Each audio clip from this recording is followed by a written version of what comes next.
الحمد للہ رب العالمین والعاقبۃ للمتقین والصلاة والسلام علی سید الانبیاء والمرسلین اما بعد۔ حاضرین گرامی قدر، السلام علیکم ورحمۃ اللہ وبرکاتہ۔ اللہ رب العزت جل وعلا کے فضل و کرم، اس کی توفیق و احسان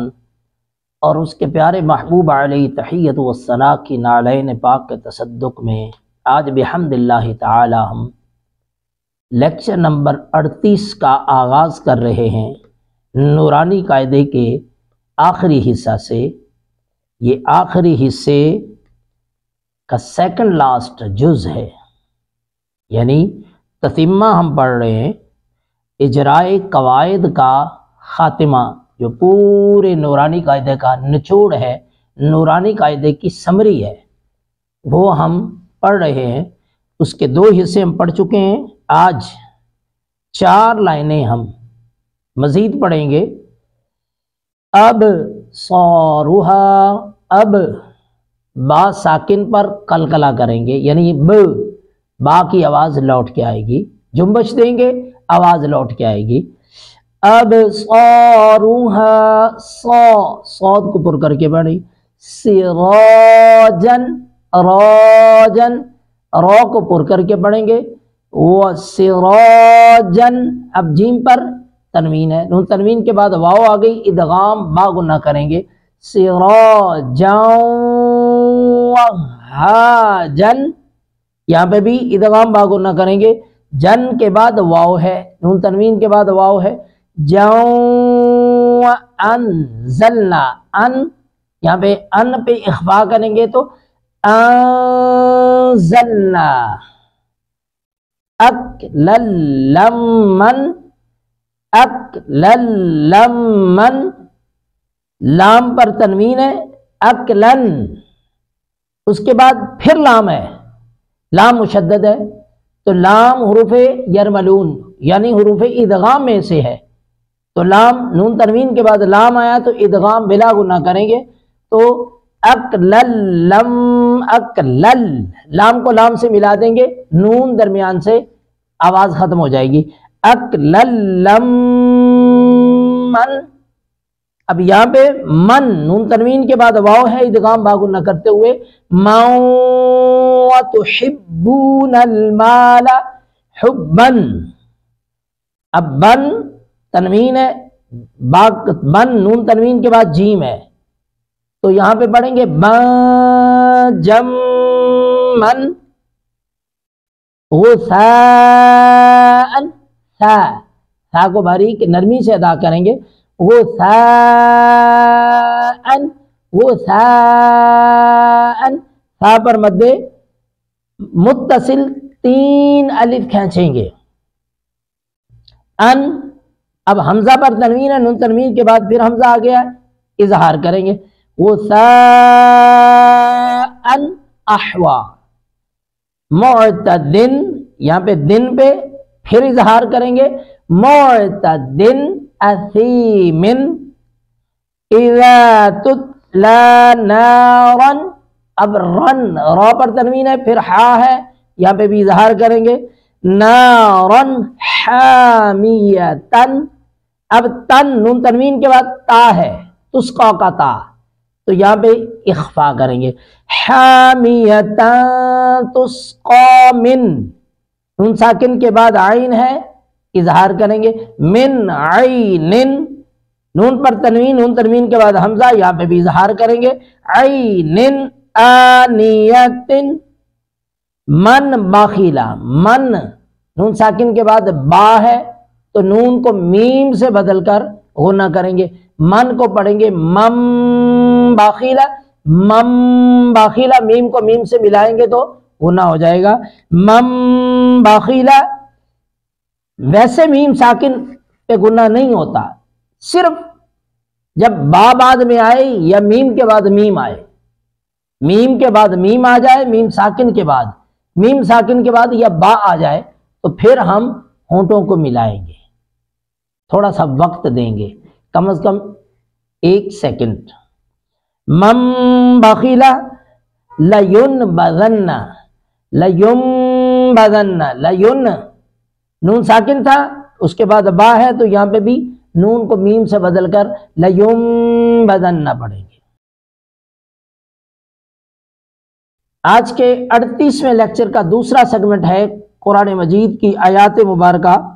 سورہ عبس۔ سورہ عبسہ سے ہم آج کی تلاوت کا آغاز کر رہے ہیں۔ اعوذ باللہ من الشیطان الرجیم، بسم اللہ الرحمن الرحیم۔ عبس وتولى أن جاءه الأعمى وما يدريك لعله يزكى أو يذكر فتنفعه الذكرى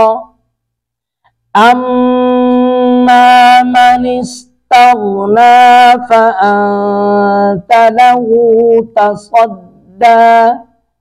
وما عليك ألا يزكى وأما من جاءك يسعى۔ عبسہ سین پر سیٹی کی آواز آئے گی، وتولا وتولا، لا پر مد منفصل ہے، دو الف کھینچیں گے، وتولا انجا، ان نون ساکن کے بعد جیم ہے یہاں پہ اخفا کریں گے، انجاءہ الاعمى، عین کو حلق سے ادا کریں گے، وما یدریک، ید دال ساکن کے بعد قلقلہ ہوگا، یدریک لعلہ یزکا، لعلہ زا کو سختی سے ادا کریں گے، یزکا او یذکر، او یذکر فتنفع، فتنفع تن نون ساکن کے بعد فا ہے، تنفع اخفا کریں گے، فعہ الذکرى، اما من استغنى، اما میم مشدد پہ غنہ کریں گے، تغنا غین کو پر کر کے پڑھیں گے، فأنت له، انت له، انت له، یہ یاد رکھنا ہے کہ زبان کو اوپر تالو کی طرف نہیں جانے دینا تو یہ گول ہو جائے گا، گول نہیں ہونے دینا، انت له تصدى، صاد کو پر کر کے پڑھیں گے، وما عليك الا يزكى وَأَمَّا مَن جَاءَكَ يَسْعَى، وَأَمَّا میم مشدد پہ غنہ کریں گے، مَن جَاءَكَ، مَن پر اخفا کریں گے، جا پر مد متصل ہے، 3 الف کھینچیں گے۔ 38ویں لیکچر کا تیسرا سیگمنٹ حدیث مبارکہ کا ہے۔ قال رسول اللہ صلی اللہ علیہ وآلہ وسلم، الظلم ظلمات یوم القیامہ، ظلم، جبر، ظلم و ستم، ناانصافی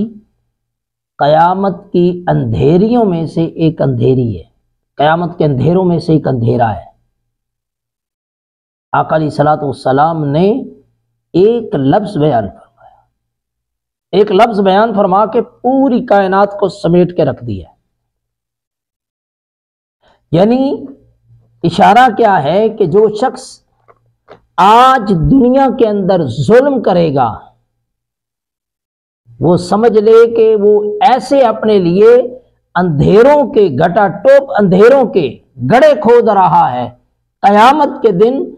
ان اندھیروں کے اندر خود ہی اپنے ظلم کے اندھیرے میں، اپنے جبر اور ستم کے اندھیرے میں وہ ڈوبا رہے گا۔ قیامت کے دن اس کو کوئی سجائی نہیں دے گا، کچھ سمجھائی نہیں دے گا۔ کچھ دکھائی نہیں دے گا۔ تو ذرا سوچئے، نفس نفسی کا جب عالم ہو، قیامت کا دن ہو، اور وہ شخص جس نے دنیا کے اندر ظلم و ستم کیا ہو، اور کل قیامت کے دن اللہ رب العزت کی عدالت لگی ہوئی ہو، تو اس شخص کا عالم کیا ہوگا۔ ظلم صرف ہاتھ سے نہیں ہوتا، ظلم زبان سے بھی ہوتا ہے، رویوں سے بھی ہوتا ہے، نگاہ سے بھی ہوتا ہے۔ ظلم کے بہت سے اور بھی راستے ہیں، طریقے ہیں۔ اس لیے ہمیں اپنی زبان سے، جیسا کہ ہم نے حدیث مبارکہ پڑھی تھی، من سلم المسلمون من لسانہ و یدہ، مسلمان کون ہے کہ جس کے ہاتھ اور زبان سے دوسرے مسلمان محفوظ رہیں، اور اسی طرح مسلمان وہ ہے جس کی نگاہ سے بھی دوسرے لوگ مسلمان محفوظ رہیں۔ ہم حسد کی نگاہ سے کسی کو نہ دیکھیں، بری نظر سے کسی کو، شہوت کی نظر سے، برائی کی نظر سے نہ دیکھیں، کسی کے بارے میں بری سوچ نہ سوچیں، دل کے اندر برے خیالات کسی کے بارے میں نہ رکھے جائیں۔ یہ ساری ظلم کی قسمیں ہیں۔ اللہ رب العزت ہمیں ہر طرح کے ظلم سے بچنے کی توفیق نصیب فرمائے۔ 38ویں لیکچر کا چوتھا سیگمنٹ سوال جواب کا ہے۔ تو ہماری ایک بہن نے سوال کیا ہے، ابرو پلکنگ، آئی برو کی پلکنگ کروانے کے حوالے سے فقہا نے اس کے متعلق لکھا ہے حدیث مبارکہ کی روشنی میں کہ یہ حرام ہے، لیکن ایسی عورت جس کے ابرو اس حد تک آ چکے ہوئے ہوں کہ وہ بدنما، بدصورت لگنے شروع ہو جائیں، اور شوہر کی اس کے زوج کی بے رغبتی کا باعث بنے۔ ایک ہے ضرورت، یہ ہے ضرورت، تو اس ضرورت کے پیش نظر اس حد تک اس کو تھوڑا سا سنوارا جا سکتا ہے جس حد تک وہ ضرورت پوری ہو جائے۔ اگر اس ضرورت کو زیب و زینت میں منتقل کر دیا جائے اور جس کے پہلے ہی درست ہوں اس کو مزید باریک کرنے کے لیے، مزید خوبصورت نظر آنے کے لیے کیا جائے تو یہ حرام ہے۔ اس لیے سہولت اور ضرورت دونوں کو مکس نہیں کرنا چاہیے، ضرورت اور زیب و زینت کو مکس نہیں کرنا چاہیے، ضرورت اور فیشن کو مکس نہیں کرنا چاہیے۔ شریعت مطہرہ اگر ہمیں پاؤں رکھنے کی جگہ دیتی ہے تو ہم چارپائی بچھانے کے حقدار نہیں ہیں۔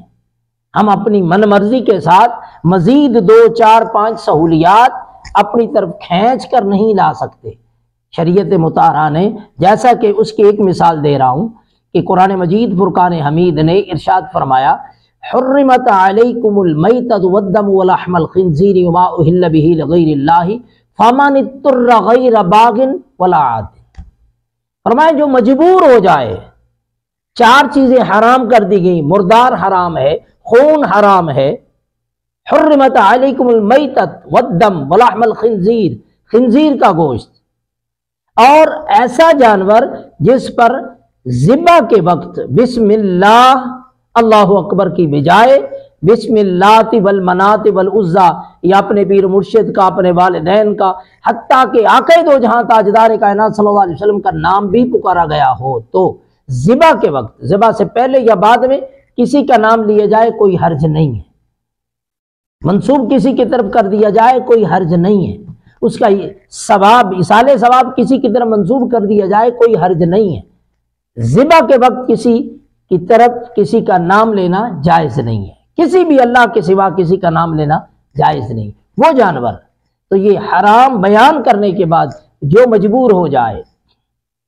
غیر باغ ولا عاد، نہ وہ حد سے بڑھے اور نہ اپنی خواہش کو پورا کرنا شروع کر دے۔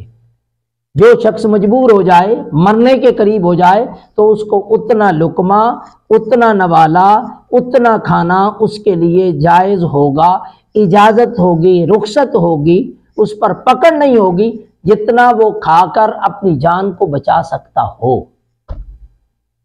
یہ نہیں کہ وہ اپنی جان بچاتے بچاتے اس کے بعد پھر خواہش کی طرف آ جائے، حد سے بڑھ جائے۔ تو یہی صورتحال یہاں پہ ہے، جتنی ضرورت ہے ضرورت کی حد تک اس کو سنوارا جا سکتا ہے۔ وہ جس کا بہت زیادہ حد سے بڑھ جائیں اور بدنما، وہ حد سے بڑھ جانا یہ ہماری اپنی تصدیق نہیں ہے یا اپنی تحقیق نہیں ہے کہ ہم باریک کرتے کرتے کرتے کرتے بالکل باریک لائن کی طرف لے آئے اور کہیں جی یہ اتنی اجازت ہے شوہر کے لیے۔ یہ شوہر کے لیے نہیں ہوا کرتی۔ بہت سی چیزیں ہماری مائیں بہنیں بیٹیاں نام شوہر کا لیتی ہیں لیکن شوہر کے لیے نہیں ہوتی۔ زیب و زینت شوہر کے لیے نام لے کر کیے جاتی ہیں، کرتی ہیں، لیکن شوہر کے لیے تو تب ہونا کہ جب گھر میں موجود شوہر ہو پھر شوہر کے لیے کی جائے۔ شاپنگ کے لیے جانا پھر کون سا شوہر ہے؟ باہر نکلنا ہے کون سا شوہر ہے؟ لہذا انسانوں کو دھوکہ دیا جا سکتا ہے، اللہ رب العزت کو دھوکہ نہیں دیا جا سکتا۔ یخادعون اللہ والذین آمنوا وما یخدعون الا انفسہم۔ وہ لوگ اللہ کو دھوکہ دینا چاہتے ہیں، نہیں، وہ اللہ کو نہیں دھوکہ دے رہے، وہ اپنے آپ کو دھوکہ دے رہے ہوتے ہیں۔ ہم اپنے آپ کو دھوکہ دے رہے ہوتے ہیں، ہم اپنے ساتھ مخلص نہیں ہیں، ہم اپنے ساتھ بھی مخلص نہیں ہیں، اپنی ذات سے منافقت اختیار کر رہے ہوتے ہیں، نام اللہ رسول کا لیتے ہیں، نام